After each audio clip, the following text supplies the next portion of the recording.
Bonjour à tous et bienvenue dans la partie 1 de l'introduction à l'anatomie.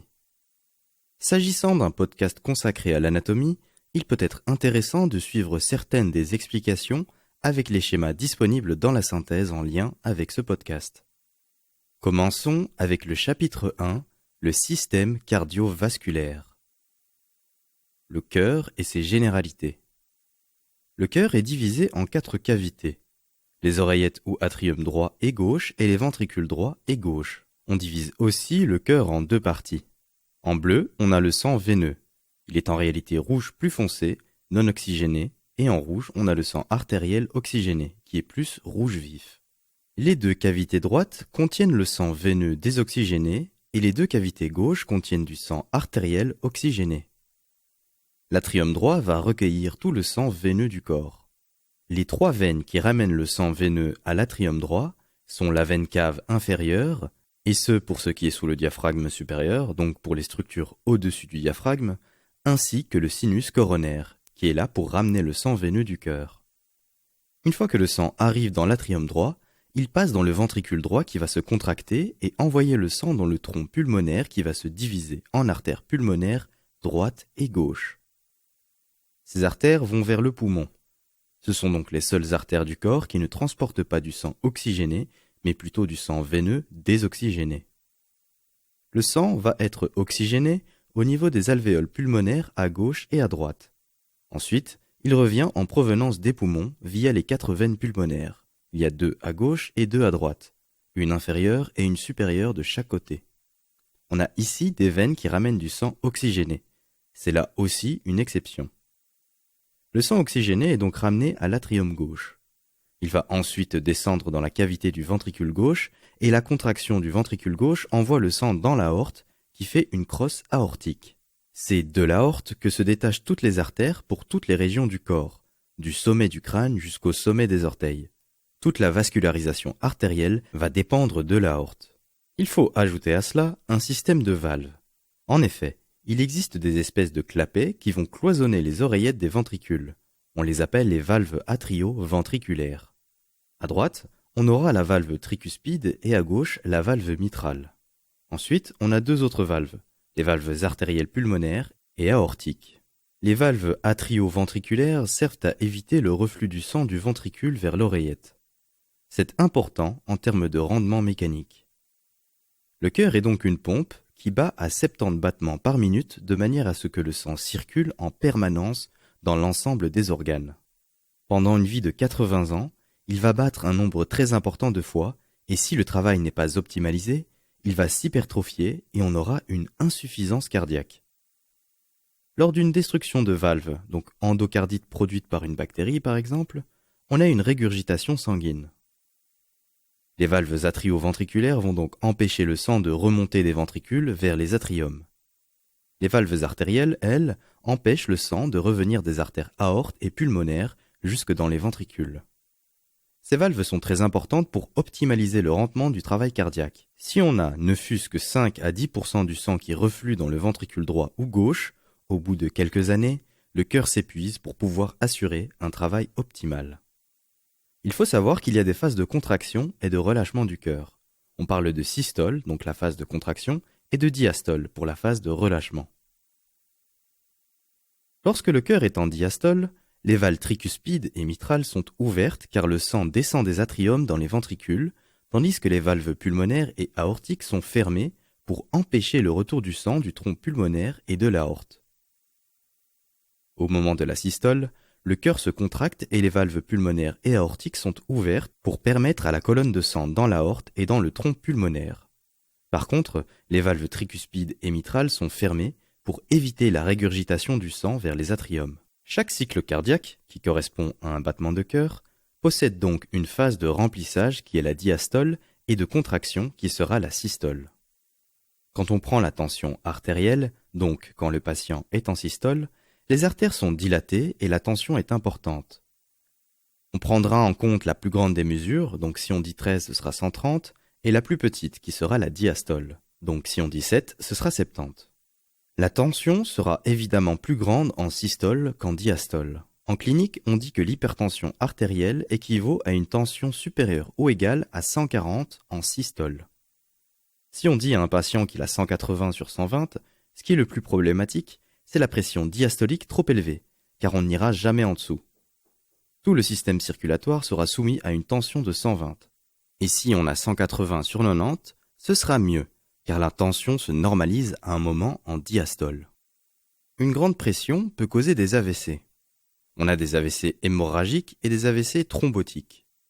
L'AVC hémorragique est un vaisseau qui se rompt et le thrombotique, c'est un vaisseau qui se bouche.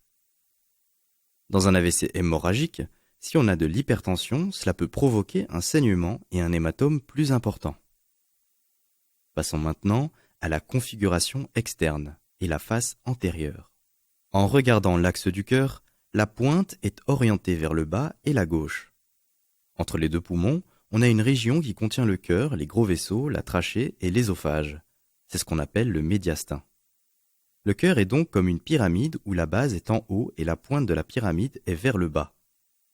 Le cœur déborde plus dans la partie gauche et va empiéter sur le poumon gauche qui est un peu plus petit que le droit. On doit donc retenir que le cœur est orienté vers le bas et la gauche, ce qui fait que la face antérieure comporte l'atrium droit, le ventricule droit et une petite partie du ventricule gauche. Il faut bien savoir que si le cœur n'était pas orienté et tourné vers la gauche, que s'il était simplement comme un pendule au milieu de la cage thoracique, on verrait un peu d'oreillette droite et gauche et de ventricule droit et gauche. C'est son orientation qui explique qu'à la face antérieure, on a accès au ventricule droit, un peu au gauche, et à l'atrium droit. On a aussi une vision des trois gros vaisseaux de droite à gauche. La veine cave supérieure, l'aorte ascendante et enfin le tronc pulmonaire. Passons maintenant à la face postérieure et inférieure ou diaphragmatique. Sur cette face postérieure, on observe principalement les deux ventricules, le droit et le gauche. On l'appelle aussi face diaphragmatique car elle repose sur le diaphragme. Maintenant, la base du cœur. Celle-ci est occupée principalement par les deux oreillettes, la droite et la gauche. On voit arriver dans l'oreillette droite les veines caves supérieures et inférieures, mais aussi dans 4 veines pulmonaires à la face postérieure de l'atrium gauche. La base du cœur est donc constituée par ces deux atriums et l'abouchement de ces 6 veines. Voyons maintenant la configuration interne du cœur avec le cœur droit. Si on regarde l'atrium et le ventricule droit, on voit que le ventricule droit est beaucoup plus épais, et ce, car le ventricule travaille beaucoup plus que l'atrium. Le ventricule droit est d'ailleurs moins épais que le gauche, car le gauche travaille encore plus que le droit. On voit aussi qu'il existe des muscles papillaires au niveau de la paroi interne du ventricule, tandis que la paroi de l'oreillette droite est lisse, sauf au niveau de la paroi latérale de l'oreillette droite qui présente des reliefs musculaires. Au niveau du ventricule, on a des fibres musculaires qui créent une irrégularité. Ce sont les muscles papillaires ou les colonnes charnues. On a donc différents types de colonnes charnues. Ainsi, la paroi des oreillettes est lisse, sauf la paroi latérale ou externe de l'oreillette droite, qui présente des muscles pectinés et une petite portion digitiforme qui est l'auricule droite qui possède aussi des muscles en relief. L'atrium droit. On décrit l'oreillette comme un cube avec une paroi supérieure, inférieure, antérieure, postérieure, interne ou médiale et externe ou latérale.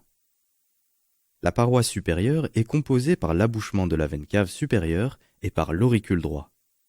La paroi inférieure est constituée de l'abouchement de la veine cave inférieure et du sinus coronaire.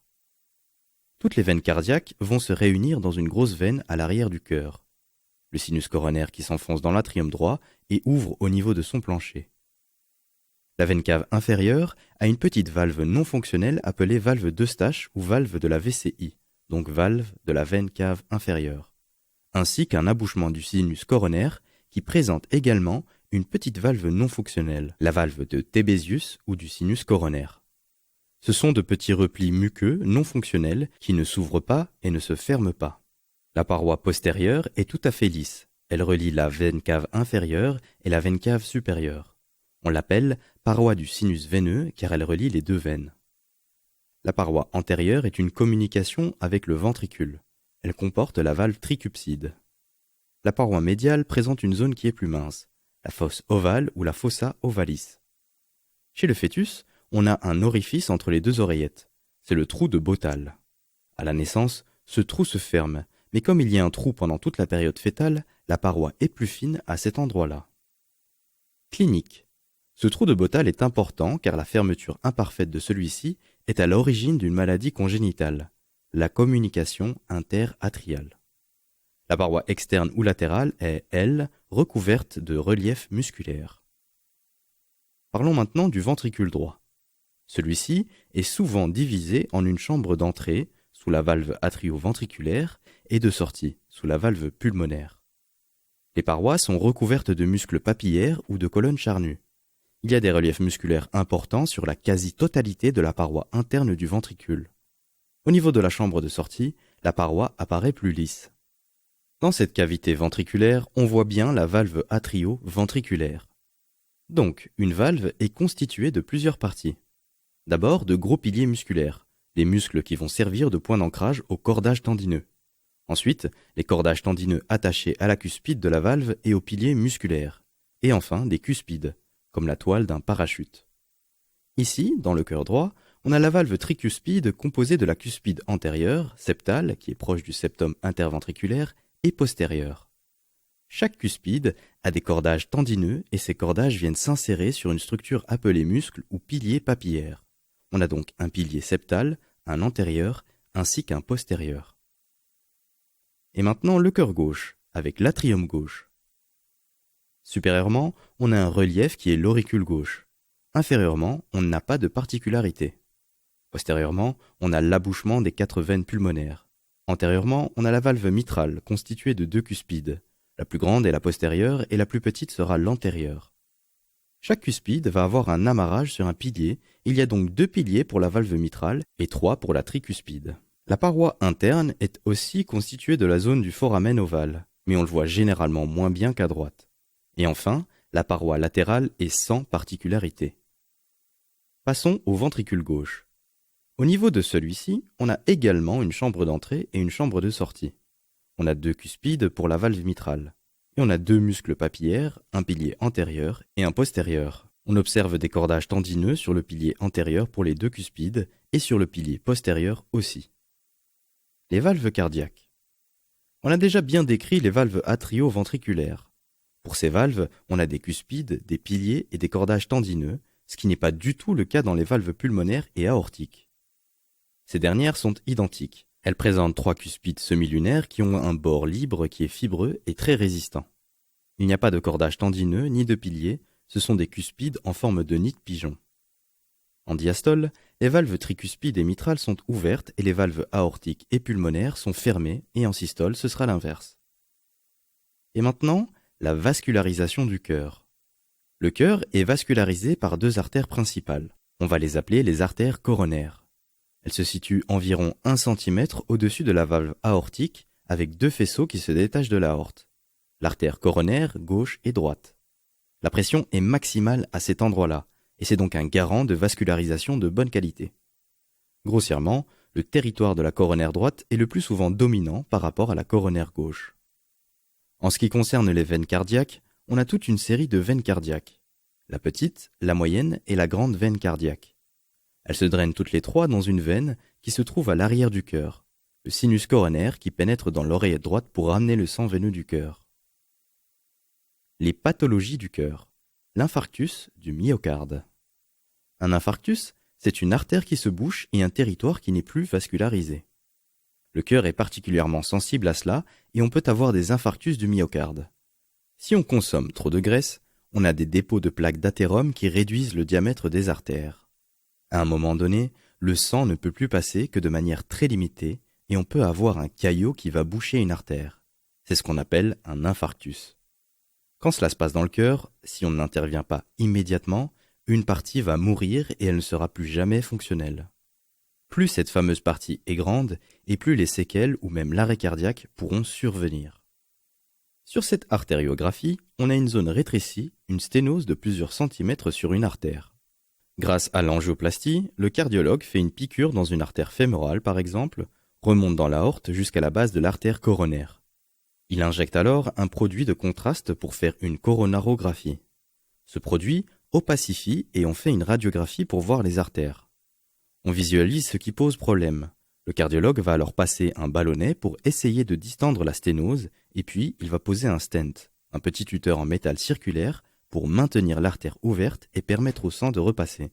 Si le patient consulte précocement, quand les douleurs thoraciques arrivent, on fait un ECG qui est modifié et on voit qu'il y a des enzymes cardiaques dans le sang, en plus d'une douleur thoracique gauche qui irradie souvent dans le bras gauche et on peut rapidement le prendre en charge.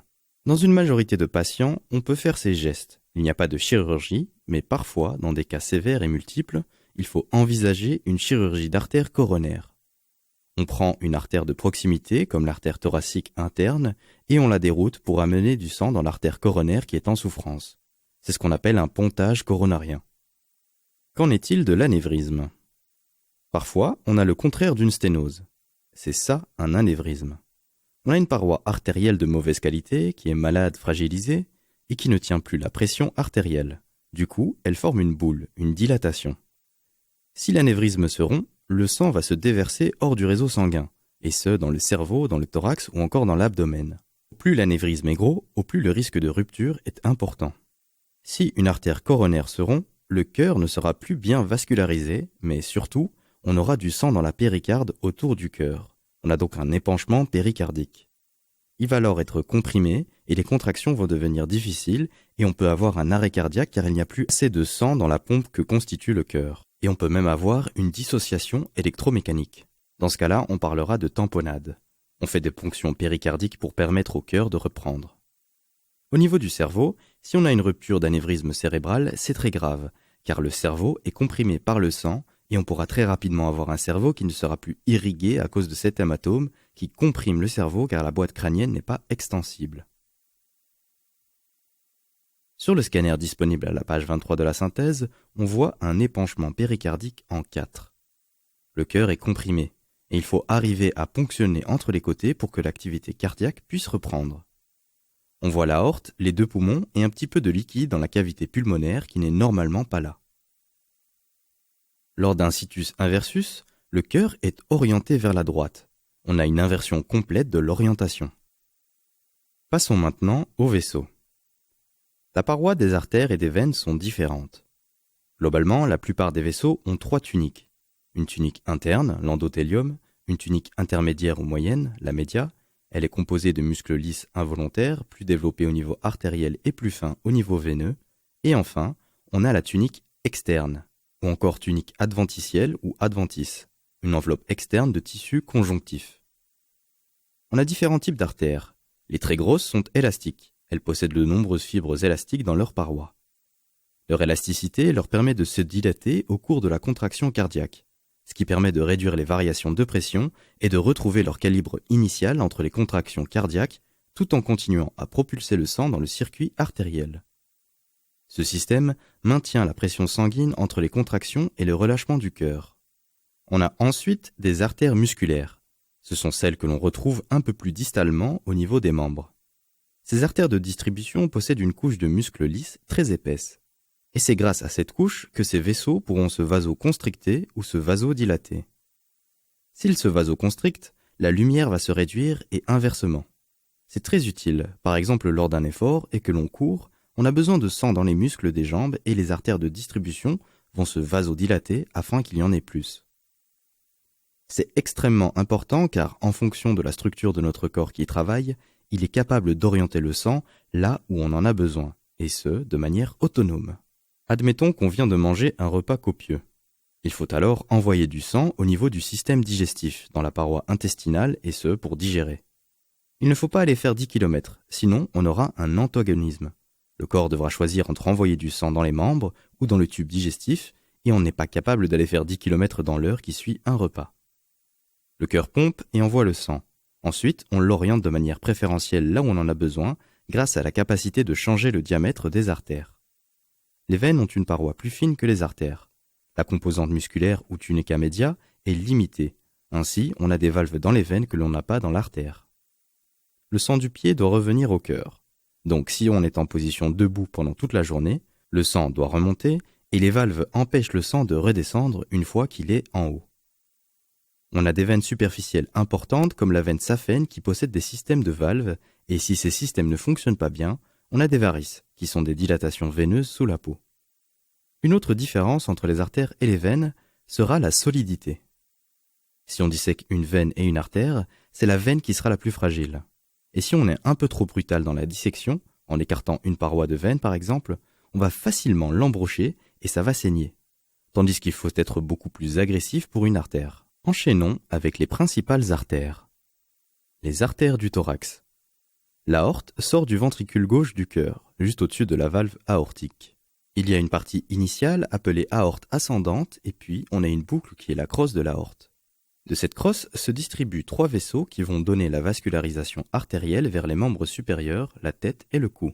Et ce, de droite à gauche, on a le tronc brachiocéphalique qui va se diviser en subclavière droite, qui passe sous la clavicule et va vers le membre supérieur, et en carotide commune droite, avec une vascularisation de la tête et du cou. On retrouve aussi l'artère carotide gauche et l'artère subclavière gauche.